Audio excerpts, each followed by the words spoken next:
Hi, my name is Celso Teixeira and welcome to the first episode of Behind the Arc. The Arc is a story, my personal project, something I have been working on for quite some time.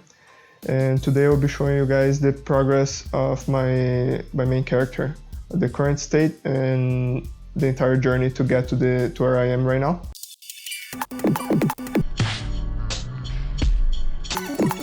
This story is about a group of space pirates and Sebastian is their pilot. This is how Sebastian looks right now. I'm pretty happy with the silhouette, I'm pretty happy with the design overall. I'm still working on the color choices, on the color palette for him, but I don't think it would be much different than this. But before I show you how I got to this stage, I kinda wanna talk about a previous project I was working on when the idea for this one came up. The project was called Timotic. I might get back to it at some day, but I had a major problem with the project, actually two problems. The main one was the story was feeling a little bit flat after working on it for so long. I think I spent over 2 years on it.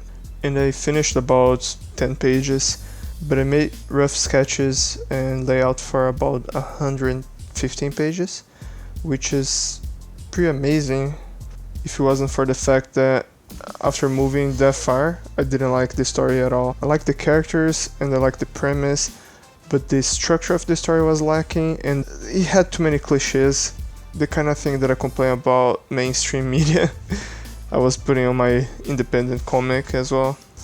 And the main character was another problem. I was feeling underdeveloped because I just put everything that I find it cool on him and I made him to look a little bit like me. It wasn't intentional, wasn't like a likeness or anything, but he had similar skin color, similar height, similar haircut, so and believe it or not, I was getting offended anytime somebody asked me if that's supposed to be me.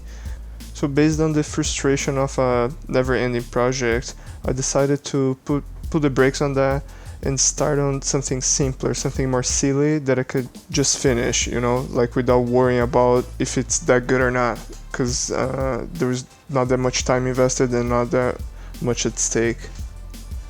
And that's how I came up with the arc.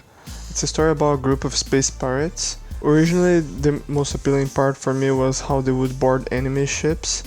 So most of my first sketches had hooks and ropes. I was thinking a lot about the dynamics and the story, how the story would progress, but I didn't really start to develop the characters very well until I moved into 3D. As you can tell, the very first version was pretty rough, not much to look at. It already helped me to find some things I like about this. Just exploring this, as bad as it looks, it gave me an idea that I kinda like the flat nose and the pronounced cheekbones. This doesn't represent it well, but it was a way to explore it, right? At the time I had no idea how the costume was gonna look like. I was exploring things like trying to make a modern version of like Pirates of the Caribbean or whatever in space. Too caught up with how iconic those elements are, like the boots and the hats. So I wanted the helmet to kind of look like a hat, and that wasn't going well at all. And after failing on that model, I just gave up for a little bit. I didn't even try, but Sebastian started coming back on my sketchbook from time to time. At least like things that would indicate some variations of him. Right? So after sketching him a few more times, I went back on 3D with a more clear idea. I wasn't following any of the sketches per se, like using it as a reference or anything. I just used those as a way to explore shapes. And I created a Pinterest for the project. I started collecting references on it. Pretty rough to look at, but a lot of those elements are still in the final version, so I'm pretty happy I went through this. I still had no idea how the helmet was gonna look like. I was exploring some silly different options. I think proper booleans only came out in ZBrush a few months after I was playing with this, so I wasn't using that. I was just like Dynamesh for those shapes, and you can see that it slowly start getting closer and closer to what I have today, right? Looking back at those drawings, it's funny to see how After I model something, it's much easier for me to draw it, but only when I draw it back I can actually spot the things I like about the model. I believe it was at this point that I was actually happy with the model. I started being proud of what I did. I even start posting pictures of him at this stage. I don't really like how some of the things are done here, but for most people, if you see this and see how he looks right now, it looks like the same model, right? I was pretty happy with this. There is like no questions about it. This model was exactly what I was expecting at the time. So I was pretty happy that I really liked his silhouette and everything about him with and without the helmet. So he was really nice on both. I posted this on my Instagram. I posted this on some other social media, and I kind of took a break again. Not because I wasn't motivated now. It's because I was too much motivated. I start working more on the story and start thinking more about the other characters, not focusing only on the main character, but all the characters on the show and why they do the things they do and the personality of each one. So in the meantime, my son was born. I changed jobs a couple times and I didn't touch him for a while. And when I was happy with how the story was going, working on the little time that I was able to, I went back to actually finish the models. This is what you're seeing right now. It's just like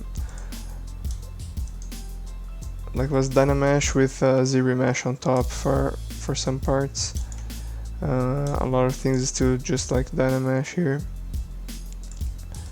So this wasn't usable for me, but visually I was pretty happy with, until I opened again to actually do topology, and I was caught by surprise because in my memory he was perfect. When I was looking at the pictures and everything, I was like, yes, this is exactly what I want to see.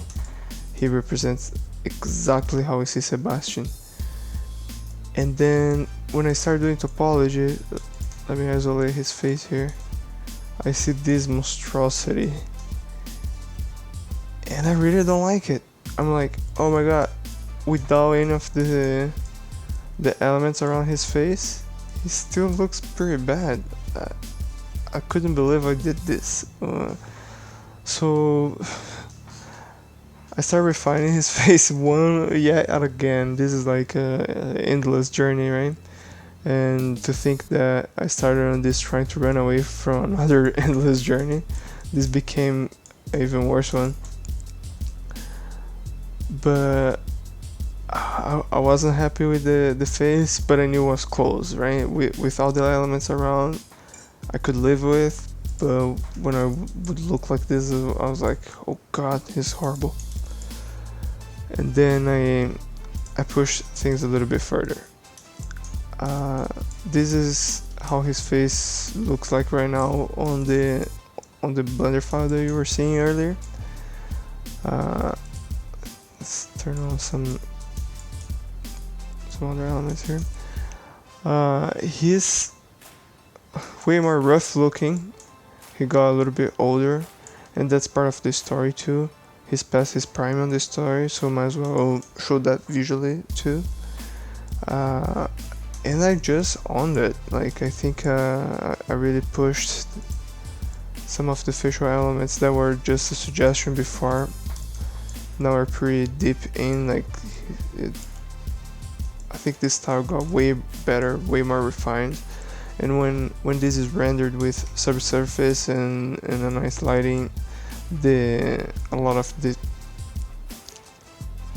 those over the top details, they fade away a little bit. That's why everything's so strong in ZBrush. But this is pretty much how he looks today, and I love it. It's I can't imagine getting much better than this, at least not if I'm the one working on it. So yeah, that's how he looks, and that's how I got here. Actually, hold on a second. I know it sounded like the video was over. I also thought it so. but I just realized I might have it made sound like not doing art is what made my characters improve visually, and that's not the case. I was doing a lot of art, just not for the project. At the time I was working on the movie Next Gen, and on the side I was trying to do some one-off characters, some fan art, so I can understand what I like about those characters, working off other people's concepts, trying to absorb what I like about their art style, and even trying to capture some actors' likeness, just to try to see what makes their face recognizable, right? What makes their face unique. Yeah, subscribe if you want to follow along. I will be posting one of those videos every week, trying to document this solitary journey of making a comic book by myself the most stupid way possible. Yeah, have a good one.